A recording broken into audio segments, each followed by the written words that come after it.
BJP সরকারের পরিবর্তনের আরেক ঝলক। এবার শিক্ষা ব্যবস্থার, পশ্চিমবঙ্গের শিক্ষা ব্যবস্থা গত 15 বছরে কত অবনতি হয়েছে, অনেক কিছুই তো বিজেপি বলল। তা এখন কয়েকটা জিনিস তুলে ধরি আপনাদের কাছে। নিট সংক্রান্তে আমি একটা ভিডিও গত সপ্তাহে করেছিলাম, তবু 2-3টে জিনিস মনে করিয়ে দিই। নিট পরীক্ষার্থী যারা প্রায় 22 লক্ষ সারা ভারতবর্ষে পরীক্ষা দিয়েছিল, সেই পরীক্ষাটা ক্যান্সেল হয়েছে। পশ্চিমবাংলায় 1,09,000 মতো স্টুডেন্ট যারা এই পরীক্ষায় বসেছিল, ছাত্র ছাত্রী, তাদের আবার পরীক্ষা ক্যান্সেল করে নতুন করে পরীক্ষা দিতে হবে। যারা 1 বছরেরও বেশি প্রিপেয়ার করে পড়াশোনা করে পরীক্ষাটা দিয়েছিল, তাদের আবার পরীক্ষাটার জন্য প্রিপেয়ার করে আবার দিতে হবে। 1 বছর নষ্ট হলো। 1 লক্ষ স্টুডেন্ট মানে তার সাথে মা বাবা ভাই বোনও জড়িয়ে থাকে। প্রায় 40 লক্ষ মানুষ এটা নিয়ে এফেক্টেড। এই হলো নিট। এবার কি দেখা যাচ্ছে যে ক্লাস 12 দ্বাদশ শ্রেণীর যারা CBSE central board of secondary education, যেটা দ্বাদশ শ্রেণী, কলকাতায় পশ্চিমবঙ্গে বহু সিবিএসসি স্কুল আছে। তা কি দেখা যাচ্ছে, সারা ভারতবর্ষে ওএমএস অনলাইন মার্কিং সিস্টেম বলে একটা নতুন পদ্ধতি গ্রহণ করেছিল অল ইন্ডিয়া এডুকেশন মিনিস্ট্রি, বিজেপির যিনি মন্ত্রী ধর্মেন্দ্র প্রধান, তার নেতৃত্বে। তা দ্বাদশ শ্রেণীর পরীক্ষায় যারা যারা বসেছে, সারা ভারতবর্ষে প্রায় 99 লক্ষ স্টুডেন্ট, প্রায় 1 কোটি স্টুডেন্ট বসেছে। 13ই মে এই পরীক্ষার রেজাল্ট ফল প্রকাশ হয়েছে।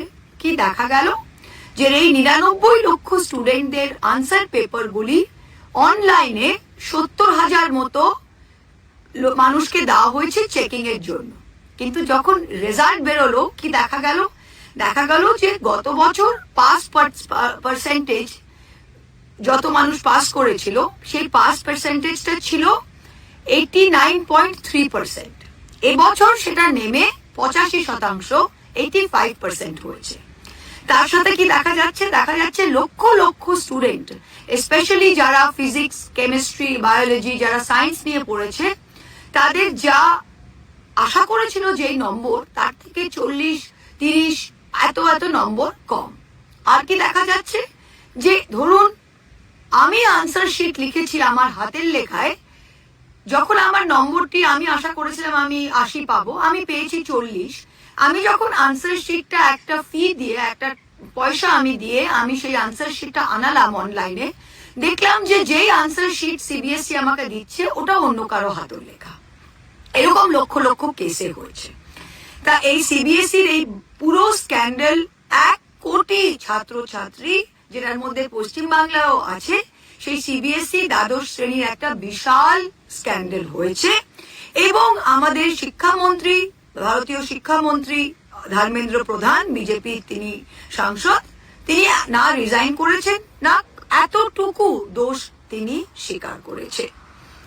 আবার গতকাল কি দেখা যাচ্ছে এসএসসি, যেটা স্টাফ সিলেকশন পরীক্ষা, সেটা বিহারে, সেটা উত্তরপ্রদেশে হয়েছে। এবং ধরুন 500 মানুষকে অ্যাডমিট কার্ড দেওয়া হয়েছে একটা পরীক্ষার সেন্টারের জন্য। তারা যখন পৌঁছচ্ছে সেখানে আইডি কার্ড নিয়ে, দেখা যাচ্ছে সেখানে 300 জনের মতো সিট, 500 জনকে আইডি কার্ড দেওয়া, 300 জনের মতো সিট। ইউপি, বিহার, এমনকি যোগী আদিত্যনাথের আপন জায়গা প্রয়াগরাজ, যাকে আমরা এলাহাবাদ বলি, সেখানে রাস্তা পর্যন্ত ব্লক করে দিয়েছে। তা আমাদের এখানে রাস্তা ব্লক করলে তো আপনারা এনআইএ লাগান, তা প্রয়াগরাজে যে রাস্তা ব্লক হচ্ছে, ওখানে কি করছেন আপনারা? তা শিক্ষা ব্যবস্থা তৃণমূলের সরকারের সময় শিক্ষা ব্যবস্থার অবনতি হয়েছে। নিট, সিবিএসসি এবং এসএসসি, 3টে বড় বড় পরীক্ষা অল ইন্ডিয়া, বিজেপি সরকার একেবারে লাজে গোবরে হয়ে আছে।